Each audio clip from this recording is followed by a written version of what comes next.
God there's a gospel. We heard it sung today, the love of God. There's a gospel and it needs to be shared, like the choir sang, carry the light. This gospel needs to be shared and this gospel needs to be defended. Come tonight and I will talk to you about two of the most powerful verses about the defense of the gospel imaginable. I am not ashamed of the gospel of Jesus Christ. It is the power of God unto salvation. There's only one way you can be saved. It's through Jesus. It's for the Jew. It's for the Greek. It's for all of us. Number two. When we look at the I ams of Paul, I think there are 122 of them. But I picked just a few. Because, let's face facts, if I had to preach 122 of these, you'd be here all afternoon. But I am, 2 Corinthians chapter 7, verses 13 and 14. He says that I am filled with comfort and that I am exceedingly joyful in all of something. Can you look and see what that is? 2 Corinthians 7, 13 and 14. He says, I'm filled with comfort and I'm exceedingly joyful in something. What is it?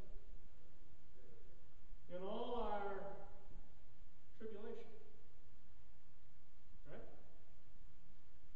In all our tribulation. How many of you, by an uplifted hand, would say, Pastor, I so enjoy tribulation? Pastor, you know the thing that's missing in my life? I need more tribulation.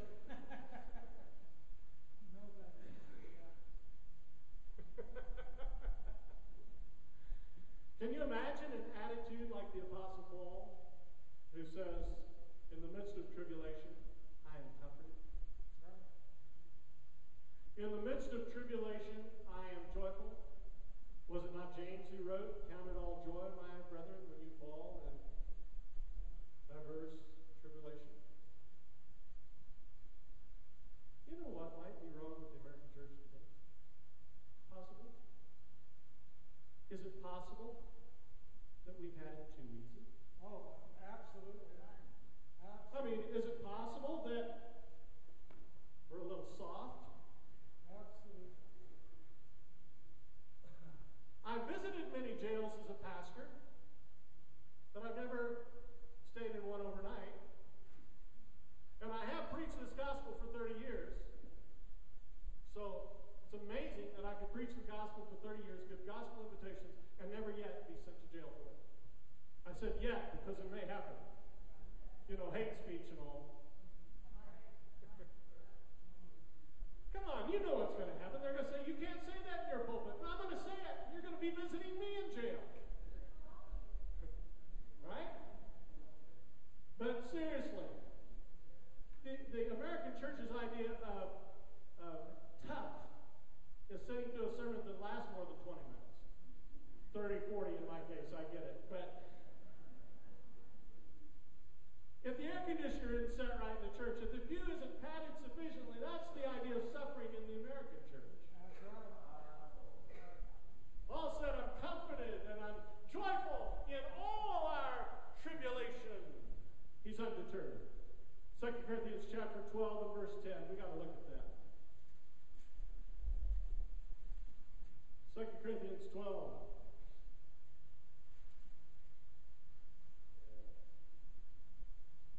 Oh, catch verse 9. I can't pass over it.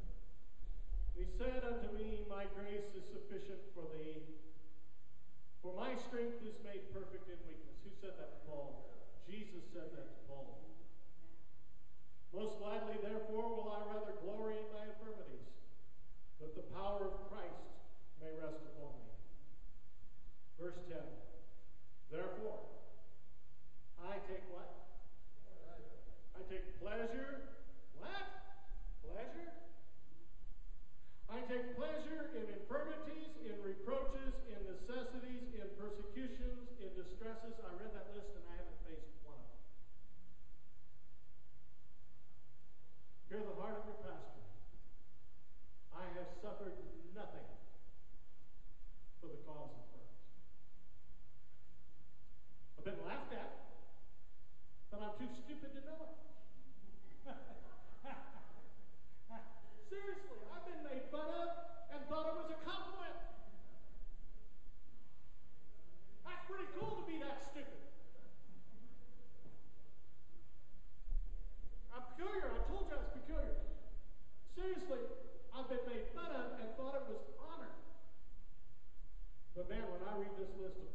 looking for strong people. That's right. Hear the word of the Lord. He's not looking for your strength. He's looking for men and women who will say, Lord, I am weak, but I'll do whatever you ask me to do. And He, my friend, will give you strength like you've never known, and wisdom like you've never known, and words to say. He'll remind them of you by His Spirit. He'll remind you of the words of Christ. You'll say things, where'd that come from? I came from Him. In distresses and persecutions and tribulations and trials and jail and being beaten and being stoned